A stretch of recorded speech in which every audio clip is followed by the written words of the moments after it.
नमस्कार दोस्तों। आइए आज सुनते हैं मालती जोशी जी की कहानी बादामी।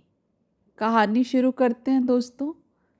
नींद से मेरी आंखें बोझिल हुई जा रही थीं और बादामी थी कि बोले ही चली जा रही थी। और बातें भी कौन सी, वही गांव घर जिन्हें दिन भर से सुनते सुनते मैं अघा गई थी। दादी के किस्से, माँ की बीमारी, भाइयों की शरारतें, सहेलियों की मौज मस्ती, नीम पर पड़े झूले, खट्टी मीठी अंबियाँ, तालाब की डुबकियाँ और भी ना जाने क्या क्या। वह अनवरत बोल रही थी और मुझे हुंकारा देना भी मुहाल हो रहा था। सुबह 4 बजे की जगी हुई थी मैं। शामली बड़े इत्मीनान से अलार्म घड़ी पापा के सिरहाने रख गई थी। कल सुबह मुझे जगा कर वे दोबारा सो गए थे। बच्चों के जाने के समय ही उठे थे। उतनी सुबह उठकर मैंने पूड़ियाँ उतारी थीं, सब्जी बनाई थी, हलवा सेंका था, फिर नहाने के लिए पानी चढ़ाकर चाय बनाई थी। तब जाकर जाने वालों को जगाया था। अब बच्चे भी बच्चों वाले हो गए हैं, पर मेरी भूमिका अब भी वही है। दक्षिण भारत की यात्रा का प्रोग्राम बनाया था जमाई बाबू ने। कहा तो हमसे भी था, पर इनका बीपी, मेरी डायबिटीज़, इनका अर्थराइटिस, मेरा अस्थमा, सबको साथ लेकर कहाँ जाते। फिर शामली ने लिखा, ना हो तो आप भैया भाभी के साथ यहीं आ जाएं, आपका चेंज हो जाएगा, हमारा घर भी सूना नहीं रहेगा। फिर यही तय रहा। शामली का बस चलता तो बादामी को भी साथ ले जाती। बच्चों को 1 घंटा भी संभालना पड़ जाए तो उसे रोना आ जाता है। पर बहू वरुण की आया को साथ ले आई थी। उससे तीनों बच्चों की जिम्मेदारी शहर स्वीकार कर ली थी। इसलिए बादामी को फिर मेरी सेवा में छोड़ा गया। सेवा की सचमुच मुझे ज़रूरत थी। वे लोग तो सुबह 8 बजे ही निकल गए थे। पूरा घर समेटने में मुझे दिन भर लग गया। सब यहाँ से वहाँ तक बिखरा पड़ा था। ननंद भौजाई दोनों ऐसी सिलबिल्ली हैं कि उन लोगों के कहीं बाहर जाने के बाद नौकरों से झाड़ू लगवाते भी डर लगता है। ड्रेसिंग टेबल पर गदर मचा हुआ था। ड्रार्स खुले पड़े थे। बिस्तर पर कोई दर्जन भर टॉप्स और मालाएं थीं। असली और नकली पहचानना मुश्किल था। गीले नैपकिन्स, मुचड़े हुए रुमाल, उतारे हुए मोजे और बच्चों की चड्डियों से फर्श अटा पड़ा था। एक कोने में तेल की शीशी लुढ़की पड़ी थी, तो दवाइयों का पूरा बैग ही डाइनिंग टेबल पर उलट दिया गया था। बादामी साथ ना होती तो मुझे सब चीज़ों को ठिकाने लगाते 2 दिन लग जाते। बस उस लड़की में एक ही खराबी है, बोलती बहुत है। पूरी टेप रिकॉर्डर है। मुझसे पूछ रही थी कि साहब लोग कहाँ गए हैं, वहाँ ऐसा क्या है 15 दिन लग जाएंगे। मैं उसे ज़्यादा तो क्या बताती, बस दक्षिण के मंदिरों का बखान कर दिया। पर वह तिरुपति बालाजी या रामेश्वरम, मीनाक्षी या कन्याकुमारी की महत्ता से जरा भी प्रभावित या अचंभित नहीं हुई। उत्तर में उसने अपने गांव के सोनमुखी महादेव, तालाब वाले महावीर जी और टिरिया वाली माता का वर्णन सुनाया। उनके पुजारियों के चमत्कारों की गाथाएं सुनाई। शिवरात्रि और नवरात्रि के विशाल मेलों का बखान किया। गांव की रामलीला का भी सभिनय पाठ सुनाया। विषयांतर के लिए एक आध प्रश्न मैंने उसके घर परिवार के बारे में भी पूछ लिया। बस उसकी यादों का तो जैसे पिटारा ही खुल गया। लगा जैसे उसे अरसे बाद इतना संवेदनशील श्रोता मिला हो। यह निश्चित था कि शामली उसकी बकवास नहीं झेल पाती होगी। शाम तक मैं शरीर और मन दोनों से थक कर चूर हो गई थी। जल्दी खा पीकर सोने का मन था कि पड़ोस के शर्मा दंपत्ति आ गए। शामली शायद उन्हें जता कर गई होगी, इसलिए हमारा अकेलापन बांटने आ गए थे। नींद से निढाल होकर जब मैंने उनके सामने ही उबासियां भरनी शुरू की, तब जाकर वे उठे।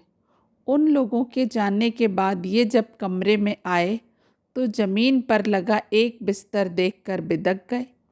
यहाँ कौन सोएगा? बदामी। अब इतने बड़े घर में उसे अकेले कहाँ सुलाऊं? तो रखने की क्या ज़रूरत थी, घर भेज देती। कमाल करते हैं आप भी। उसका घर यहाँ कहाँ है? यहाँ तो उसका मामा है। कल सुबह आएगा तो भेज दूंगी।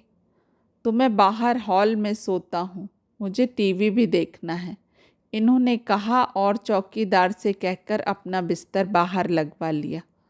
मुझे बहुत बुरा लगा। भला वह इनका क्या ले रही थी? अब सोते हैं बाहर तो सोते रहें। मैं बिस्तर पर लेट गई। इतनी देर टीवी से चिपकी बैठी बदामी भी भीतर आ गई। मुझे लगा था वह भी दिन भर की थकी हुई है, बिस्तर से पीठ लगते ही सो जाएगी, पर वह तो फिर शुरू हो गई थी और मुझे हुंकारा देना भी मुहाल हो रहा था। वैसे उसे मेरे हुंकारे की ज़रूरत भी नहीं थी। कोई आधा घंटा बीता होगा कि बाहर से उनकी आवाज़ आई, जरा घड़ी देखो और सोने की कोशिश करो। तुम्हें तो ऐसा बदरस चढ़ता है कि सामने खंभा भी हो तो शुरू हो जाती हो। मुझे इतना ताव आया कि बस। शादी को 35 साल हो चले हैं, पर अब तक इन्हें मेरी आवाज़ पहचान में नहीं आती। उसी गुस्से में मैंने बदामी को डपटा, देवी अब कचर कचर बंद कर और सो जा, बड़े साहब जी नाराज हो रहे हैं। यह बात मैंने जानबूझकर ज़ोर से कही थी, ताकि बड़े साहब जी भी जान लें कि बतरस किसे चढ़ रहा है। बदामी तो एक डांट खाकर ही चुप हो गई। थोड़ी देर में उसकी नाक भी बजने लगी, पर मेरी नींद एकदम गायब हो गई। नींद से बोझिल पलकें एकदम सपाट खुली रह गईं और उनमें बदामी के गांव के चित्र तैरने लगे। शामली के यहाँ आए उसे 2 साल हो चले हैं, पर अब तक एक एक बात उसे याद है। लगता है जैसे उसका शरीर भर यहाँ है, मन अभी भी वहीं अपने गांव में बसा हुआ है। धरती की सौंधी गंध अब भी उसके प्राणों में समाई हुई है। भला यह कोई उम्र है घर परिवार से दूर रहने की, माँ बाप से बिछड़ने की? बदामी तो लड़की है, उसे तो एक दिन परदेश जाना ही है, पर तब तक तो अपनों के पास रहे। माँ बाप की भला ऐसी भी क्या मजबूरी है कि कलेजे के टुकड़े को इतनी दूर जाकर पटक दिया? इसे छोड़कर कैसे रह पाते होंगे वे लोग? उनके गले से कौर भी उतरता होगा, खासकर उसकी माँ। क्या एक रात भी वह ठीक से सो पाई होगी? मुझे वह प्रसंग याद हो आया जब सुधांशु पहली बार कैंप पर गया था। पहली 3 रातों से ही मेरी नींद उड़ गई थी। ढेर सी चिंताएं, कैसे रहेगा, कैसे सोएगा, कैसे जागेगा, रात में उठना पड़ा तो किसे जगाएगा, खुले में कैसे नहाएगा, खाने में मिर्च तेज़ हुई तो क्या करेगा, इतना सारा सामान अकेला कैसे ढोएगा, कैसे संभालेगा। हिदायतें दे दे कर मैंने उसका बुरा हाल कर दिया था। ये मेरी हालत भाप गए थे, इसलिए सुधांशु को विदा करने ये मुझे भी स्टेशन ले गए। सभी बच्चों के माँ बाप आए हुए थे, सबके चेहरे पर चिंता थी। इन्होंने मुझे दिखाया कि सारे बच्चे सुधांशु की उम्र के ही हैं और पहली बार इस तरह बाहर जा रहे हैं, पर पता नहीं क्यों मुझे अपना ही बच्चा सबसे ज़्यादा निरीह, मासूम और असहाय लग रहा था। माँ के दिल की कैफियत ही अलग होती है। दूसरे दिन गोपी किशन सौदा सुलभ के लिए पूछने आया तो मैंने कहा, भैया साहब लोग नहीं हैं तब तक छोकरी को गांव भेज दो, माँ बाप से मिल आएगी। गांव में क्या रखा है माँ जी, यहीं पड़ी रहने दीजिए, आपकी सेवा करती रहेगी। ना हो तो तुम अपने घर ले जाओ, भाई बहनों में मन लगा रहेगा। यहाँ बच्चे भी नहीं हैं, कोई खास काम भी नहीं है, लड़की बोर हो जाती है। बड़े बेमन से वह अपने साथ ले गया। बदामी में भी कोई खास उत्साह नहीं था। मैंने कपड़ों के लिए पूछा तो बोली, हमें कौन रात रहना है, हम तो सामई को लौट आएंगे। और सचमुच वह शाम को लौट भी आई। रात को उसने जैसे कोई रहस्य खोलने के अंदाज में कहा, अम्मा जी एक बात बताएं। बोलो। पता है, मामा मामी से कह रहो ह तो बोलो कि अम्मा जी बड़ी कंजूसनी हैं, बिटिया की 2 रोटी भारी पड़ गई। मुझे बहुत ताव आया। बिटिया की रोटियां तो खुद उसको भारी पड़ रही थी, तभी तो ले जाने में आनाकानी कर रहा था। दुख भी हुआ। मेरी सदाशयता व्यर्थ हो गई थी। दूसरे दिन गोपी किशन फिर ड्यूटी पर आया तो मैंने पूछा, तुम्हारी बहन का गांव यहाँ से कितनी दूर है? 20 लगते हैं एक तरफ के। मैंने फौरन 100 का नोट उसे पकड़ाते हुए कहा, इसे वहाँ छोड़ आओ, उन लोगों को किराए के पैसे भी देते आना। साहब लोग 20 तारीख तक लौटेंगे, उससे पहले आ जाए। अब उसके पास मना करने का कोई बहाना न रहा। बदामी भी खुश थी। बड़े सलीके से उसने अपनी अटैची जमाई। वह भी शामली की ही पुरानी अटैची थी। मैंने अपनी एक पुरानी साड़ी और ब्लाउज उसकी माँ के लिए निकाल कर दिए। भाई बहनों के लिए मिठाई भी मंगवा दी। अब कहे मुझसे कंजूस कोई। रिटायरमेंट के बाद इस तरह खट से 100 का नोट निकालना आसान नहीं होता, पर मैं खुश थी कि एक पुण्य का काम कर रही हूँ। बिछड़े हुए बच्चे को माँ से मिलवा रही हूँ। अगले दिन माली बाबा स्वयं प्रेरणा से ही घर का छोटा मोटा काम करवाने आ गए। काम ऐसा था भी क्या, पर जो भी था उसमें रस नहीं आ रहा था। मैंने कहा, छोकरी दिन भर कान जरूर खाती थी, पर उसके जाने से घर सूना हो गया। कोई भी हो, उससे घर में रौनक बनी रहती है। माली बाबा बोले, आपने नाहक भेजी हुजूर, यहाँ बनी रहती, आपकी सेवा टहल करती। गांव में क्या रखा है? गांव में माँ बाप हैं उसके। वह बेचारी कह नहीं पाती है तो क्या मन तो करता ही होगा ना। अभी उसकी उम्र ही क्या है। माँ बाप उसे कौन सा अमृत पिला देंगे। ऐसे ही गत के होते तो यहाँ भेजते। आप देखना, ऐसी लाल सुर्ख गई है बदामी, छुहारे सी लौटेगी। क्या बात करते हो? हम सच्ची कहते हैं हुजूर। माँ बाप क्या होते हैं? उसके असली माँ बाप तो आप लोग हो। आपके ही राज में सारे सुख भोग रही है। अच्छा खाती है, अच्छा पहनती है, गद्दे पे सोती है, ठाठ से मोटर में घूमती है, दिन भर टीवी में सिनेमा देखती है। गांव में क्या रखा है? मैंने फिर एक बार कहना चाहा कि गांव में उसका घर है, माँ बाप हैं, भाई बहन है, सखी सहेलियां हैं, उसका बचपन है वहाँ, और इन चीज़ों की बराबरी दुनिया की कोई नेमत नहीं कर सकती। पर मैं चुप लगा गई। नहीं नहीं तो फिर मुझे माली का प्रवचन सुनना पड़ता। मुझे उसके वक्तव्य में ईर्ष्या की गंध आ रही थी। उस भित्ते भर की लड़की को जो सुख सुविधाएं मिल रही थीं, वह शायद औरों से देखी नहीं जा रही थी। पर यह कोई नहीं सोचता कि खाने खेलने की उम्र में यह जो अपना गांव घर छोड़कर इतनी दूर नौकरी करने आई है, तो कुछ तो पाएगी ही। दिन बीत रहे थे और हम लोग एकांतवास के आदी हो चले थे। बच्चों के लौटने में अब भी 4-5 दिन शेष थे कि एक दिन बदामी दरवाजे पर आ खड़ी हुई। साथ आए व्यक्ति ने जिस विनम्रता से मुझे दंडवत प्रणाम किया, उससे समझ गई कि वह उसका बाप ही होगा। उसे देखकर मैं खुश हो गई थी कि कुछ तो एक रास्ता टूटेगी। फिर भी मैंने कहा, इतनी जल्दी क्यों लौट आई पगली? 3-4 दिन और छुट्टी मना लेती।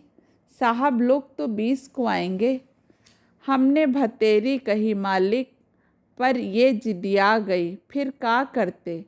ऐसा क्यों? अब का बताएं मालिक, वे तो हो गई हैं शहरबारी, बंगला में रहती हैं, 56 भोग खाती हैं। उतय गांव में का धरो है, चून है तो दाल नहीं है, शक्कर है तो चाय नहीं है, उन्हें अब जी सब पुसात है का। मुझे माली की बात याद आई। उसने कहा था बदामी यहाँ से लाल सुर्ख जा रही है, आप देखना छुहारा होकर लौटेगी। खैर छुहारा तो नहीं हुई, पर गाल जरूर पिचक गए थे। धूप के कारण रंग भी सांवला गया था। इस समय तो उसकी हालत और भी बदतर हो रही थी। सफ़र के कारण बाल और कपड़े सब धूल से अटे हुए थे। मैंने कहा बदामी, अपने बापू को पानी पिलाओ और चलकर हाथ मुंह धो लो। जब वह पानी देकर चली गई तो मैंने उसके बाप से कहा, बंगले में रहने से गांव घर थोड़े ही छूट जाता है। फिर यह तो लड़की की जात है, इसे तुम हमेशा तो बाहर नहीं रख सकते। कल को सयानी होगी तो शादी कर देंगे। उसने छूटते ही कहा, लड़का 5वीं क्लास पढ़ रहा है, साहब से कह के चपरासी लगवा देंगे। फिर 2 जना शहर में बने रहेंगे, गांव में जाने की ज़रूरत ही नहीं है। मतलब यह है कि बदामी की सगाई हो चुकी है। शादी होने तक जितना कमा सकेगी बाप को कमा कर देगी। फिर शायद पति के राज में भी किसी बंगले पर काम करने लगेगी। बचपन की ट्रेनिंग व्यर्थ थोड़े ही जाएगी। बदामी का बाप देर तक बैठा अपनी दरिद्र गाथा सुनाता रहा। उसने यह भी बताया कि बदामी के छोटे भाई को वह जमींदार बाबू के बेटे के साथ जयपुर भेज रहा है। उन लोगों ने उसे पढ़ाने का भी वादा किया है। सुनकर ही मन कैसा तो हो गया। इसलिए जाते समय जब बदामी के बाप ने किराए के पैसों की याचना की तो मैं मना नहीं कर सकी। यह मुझे बाद में याद आया कि किराए का प्रबंध मैं पहले ही कर चुकी हूँ। सारी शाम वह बुझी बुझी सी रही। स्वाभाविक भी था। उसका मूड ठीक करने के लिए मैंने आवाज़ दी, आजा बदामी, चित्रहार शुरू हो गया है। हम सोएंगे अम्मा जी, हमारे पाँव पिरा रहे हैं। पाँव क्यों पिरा रहे हैं? क्या पैदल आई हो? मैंने तो मजाक किया था, पर उसने बताया कि सचमुच आधा रास्ता उसने पैदल ही तय किया। कुछ बैलगाड़ी से और कुछ ट्रक में बैठकर पार किया। मुझे बेहद गुस्सा आया। जब गांव तक गाड़ी जाती है तो इस उठा पटक की क्या ज़रूरत थी? पैसों का जरूर गोलमाल हुआ है, चाहे वह गोपी किशन ने किया हो या बदामी के बाप ने। पर अब उसकी तह में जाने का कोई मतलब नहीं था। अपना गुस्सा उस पर उतारते हुए मैंने कहा, और ऐसी सिकुड़ी हुई सी क्यों खड़ी है? ठंड लग रही है तो स्वेटर नहीं पहन सकती? सूटर हम उतई भूल आए हैं। चौकीदार उसी समय दूध लेकर आया था।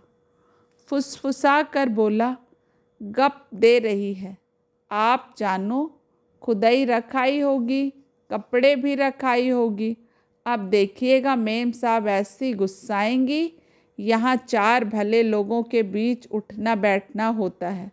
कपड़े चाहिए कि नहीं, पर ससुर सब धर लेते हैं। मैंने कनखियों से देखा। बदामी ने शायद सब सुन लिया था, पर वह निर्विकार भाव से चित्रहार देखती रही। मुझे ना तो आजकल के गाने याद रहते हैं, ना हीरो हीरोइन ही पहचान में आते हैं। बदामी ही मेरा ज्ञानवर्धन करती थी, पर आज वह एकदम चुप बनी हुई थी। चित्रहार समाप्त होते ही वह उठ गई। रात के सीरियल देखकर जब मैं कमरे में लौटी उस समय बदामी अपने बिस्तर में दुबकी हुई थी। मैंने बत्ती जलाई तो उसकी आंखें मिचमिचाईं, मतलब वह अब भी जग रही थी। मुझे आश्चर्य नहीं हुआ। शामली बताती थी कि घर से लौटने के बाद हॉस्टल में पहली रात तो जाग कर ही बीतती थी। नींद आने का सवाल ही नहीं होता था। सबके पास कहने के लिए इतना कुछ होता था। बदामी का मन भी इस समय घर की यादों से लबालब भरा होगा। उसे हल्का करने की गरज से मैंने कहा, और सुनाओ बदामी, छुट्टियां कैसी बीती? तुम तो कुछ बताती ही नहीं। का सुनाए अम्मा जी, उसने बेजारी से कहा। उतय का धरो है जो बताएं। और वह करवट बदल कर सो गई। दोस्तों, आशा करती हूँ कि ये कहानी आपको पसंद आई होगी। अपना कीमती समय देने के लिए आप सभी का धन्यवाद। नमस्कार।